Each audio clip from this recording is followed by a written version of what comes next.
All right, I'm gonna give everybody a minute to come on because I don't know if they're about to have church out here or not, but maybe they are. I hope you can hear me clear enough.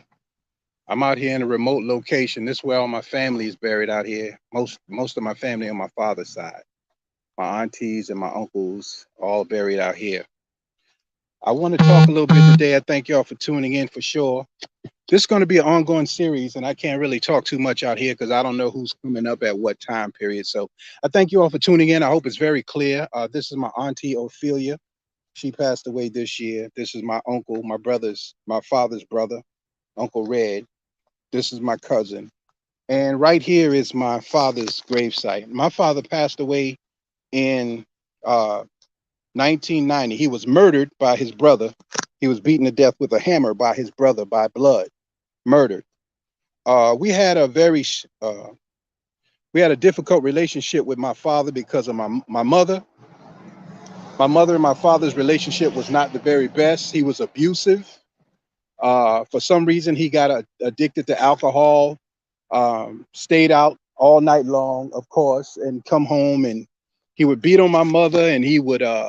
This kind of difficult story for me to tell, but I got to tell it for the young boys who are out there angry and violent, and the mothers who think they can do this by themselves. You only do motherhood by yourself when you have to, when you're forced in that position. But other than that, you try your best to allow a man to be the father to be in your child's life. But this is my father's gravesite.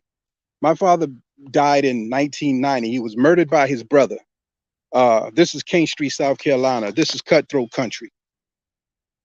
We just had an incident, unfortunately, where someone was died here in King Street. But this is rough country, and this is where I grew up.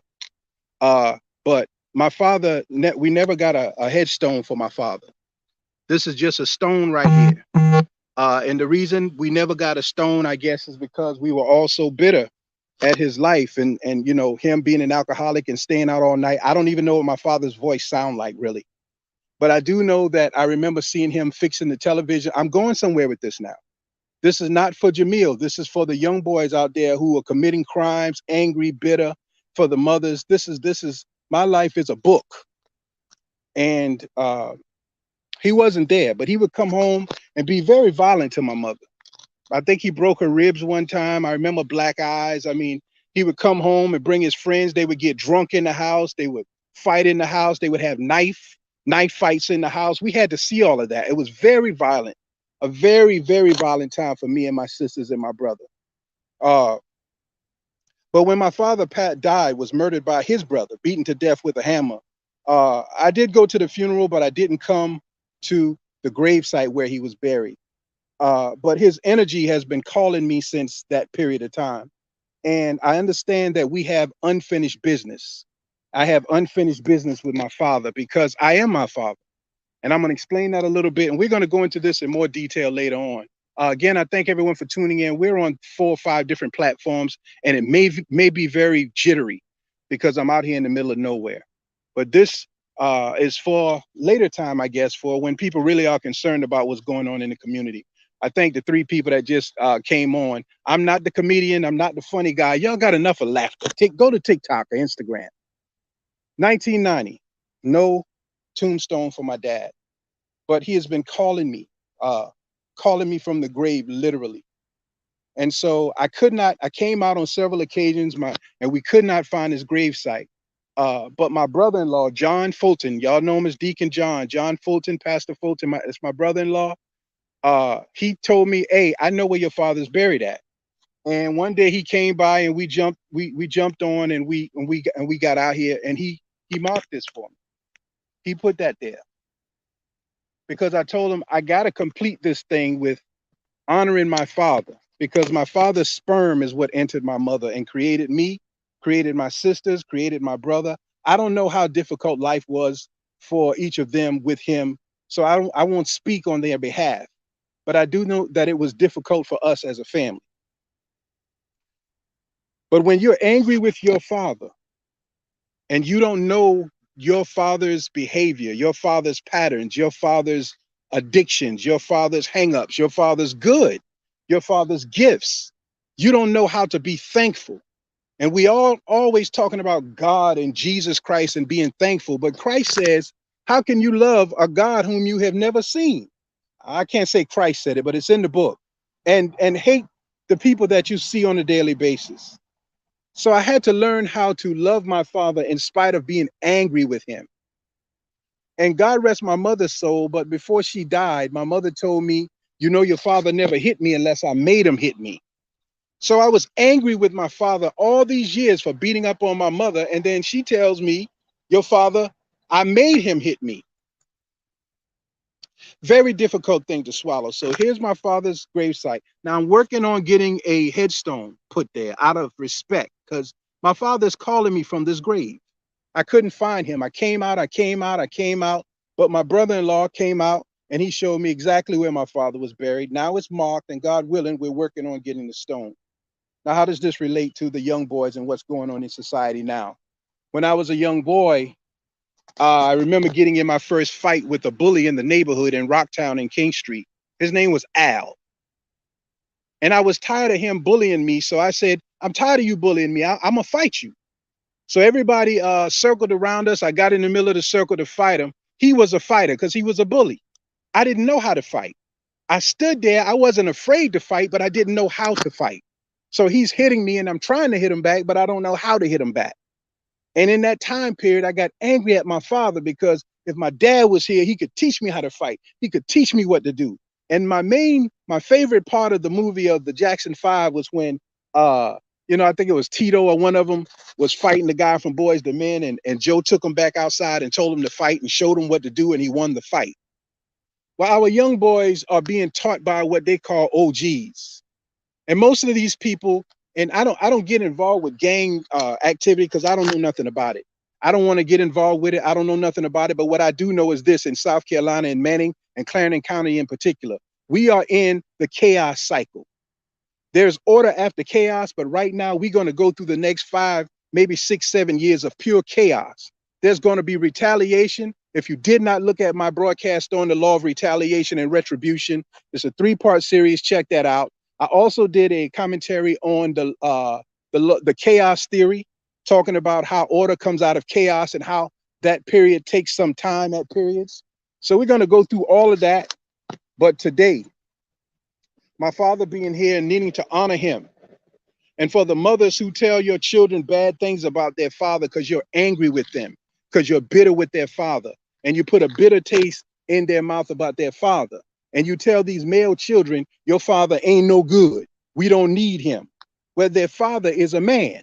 And if they are a man and you're telling them that their father is no good, then what you think is going into their psyche? That they're no good. So me and my brother hated my father, but my father was an alcoholic. And although my brother worked very hard to build a life in Atlanta, Georgia, he was in a gated community. He was tennis court, pool, all of that. He ended up succumbing, dying from being an alcoholic, carrying on the gene of alcoholism in his genes. So it's my father, my brother, and me. I'm the last one of that lineage. I don't want to be an alcoholic. I don't want to be a drug addict. Although when I injured myself in the 90s, I got addicted to pain pills for 2 years. And I fought through that by God's permission. Very difficult time. But my brother lost his battle with alcoholism and died angry with my father. My father was calling me. Now, if I don't get this tombstone for my father, this headstone, he won't have one. My cousin has one. My auntie has one. And my Uncle Red has one. And my auntie up here has one. My uncle up here has one. My dad doesn't have one. Out of respect for his sperm and out of respect for the talents and gifts that he gave me, I'm going to get him that headstone, God willing. We already started paying on it. I'm saying that because mothers, all you can do is nurture your male child. Now, most of you in Manning right now, you know your children, males are banging. They're gang banging. You know it. And you hide their dirt. You hide their filth. You hide their wrong. Some of you hide their drugs. You hide their guns because you're trying to nurture them. So even after they've done a manly thing like commit murder, shoot up someone's home, they come running back home to you and you protect them. This is not just mothers who go to work every day. I'm talking about police officers who are females, who got brothers and uncles and nephews in gangs. You protect them, but you are prolonging the chaos in the community by not allowing them to face the consequences of their actions. By not facing the consequences and the reality of who my father was, I was risking the chance of becoming just like him. So I had to take the initiative.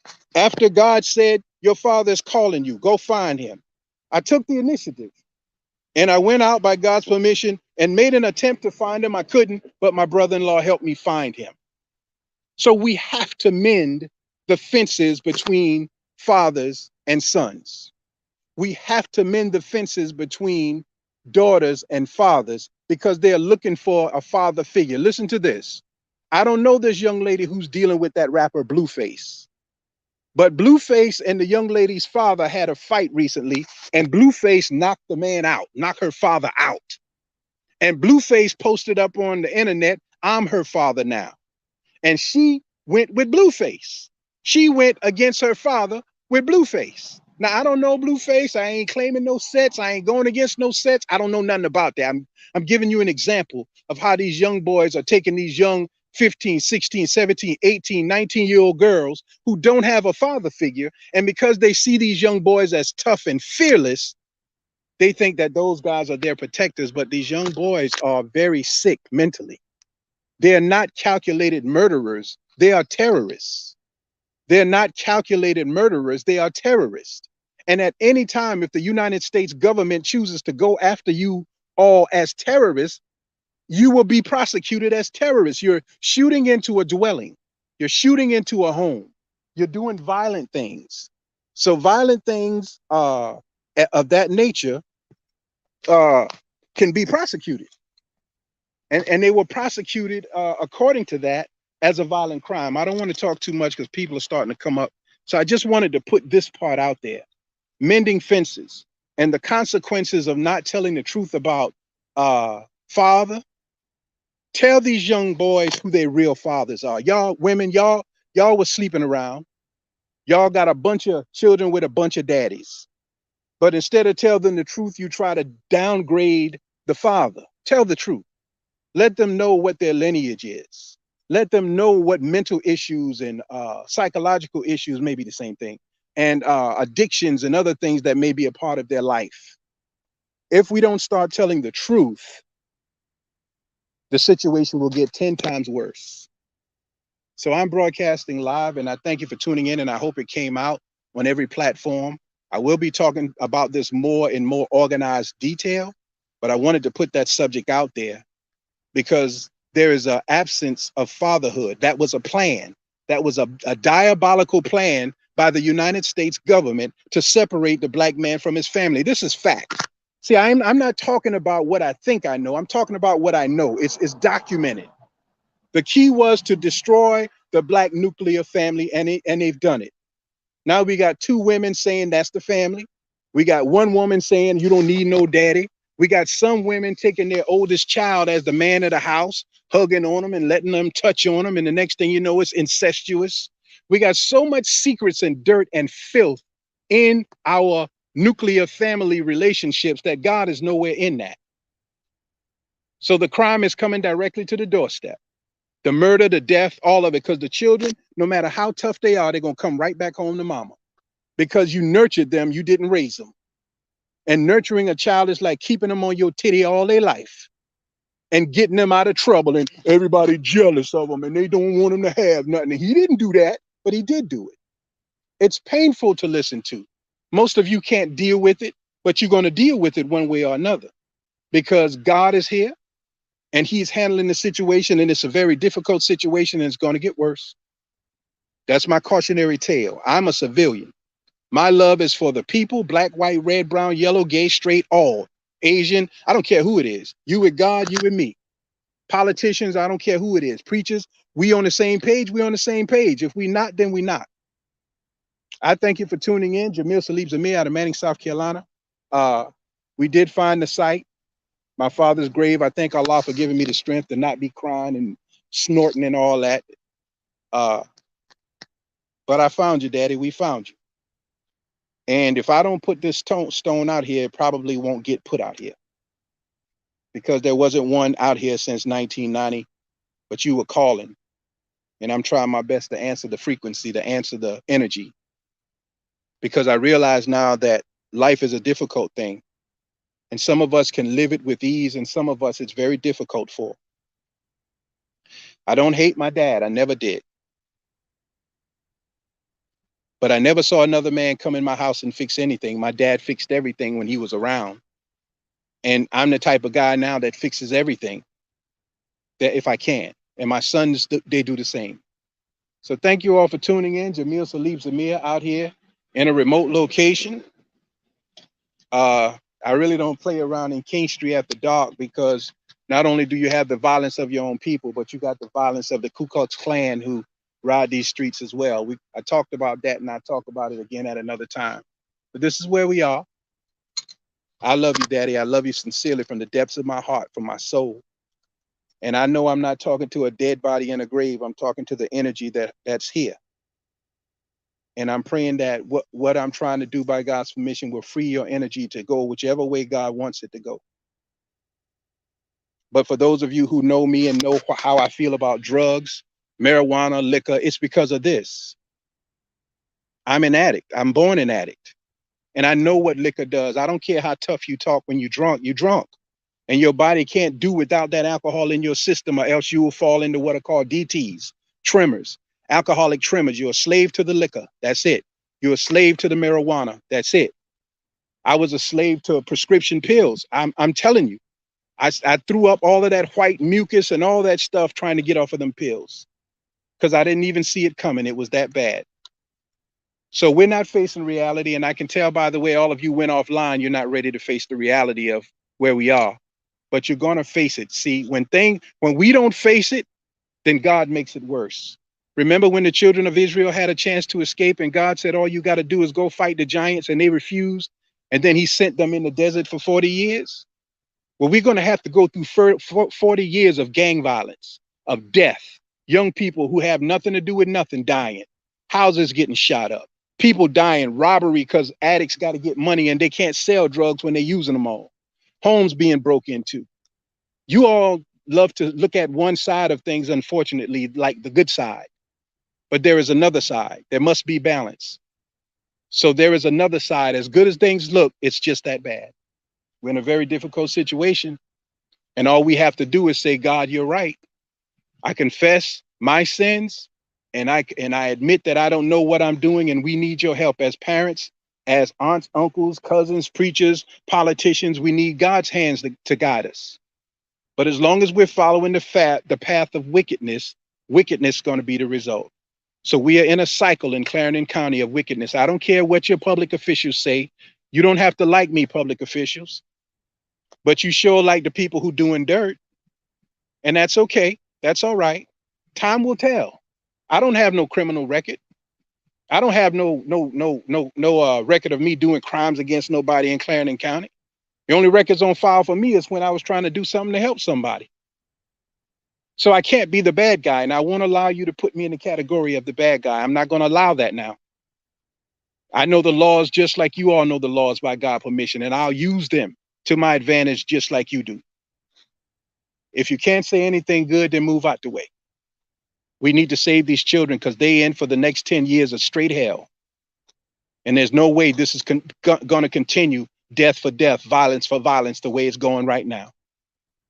And if you think you're going to allow these young people to continue on without checking it, God going to check them. And when God checks them, God is a mass murderer, man. Warning, it's happening. Allah is here by whatever name you call God. My children are no exemption. And if they come on the air, they'll tell you how I talk. This is how I talk to them too. Nobody gets a pass, not me either. Mending fences. Tell your children who their fathers are. Tell them what their father was like. Let them meet their father. And if they don't want to meet him, at least tell them. Stop nurturing them in their ignorance and teach them. Teach them. Teach them like you teach the young girls. because now the young girls are succumbing to the same street uh, codes, which are very, the codes have been broken apart into whatever I feel like doing. So I'm not going to talk any longer. I found my dad, thanks to John Fulton, Deacon John.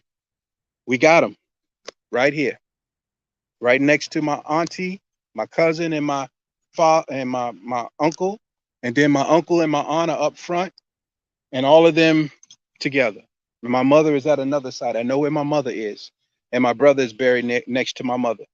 So I got a sister left from my father, and a half sister from my mother having a child from another man. And but I'm the last of the males in my father's lineage. And if I don't get this stone and bridge the gap between our pain, it'll never get done. Thank you all for tuning in. Jamil Salib Zamir, Manning, South Carolina.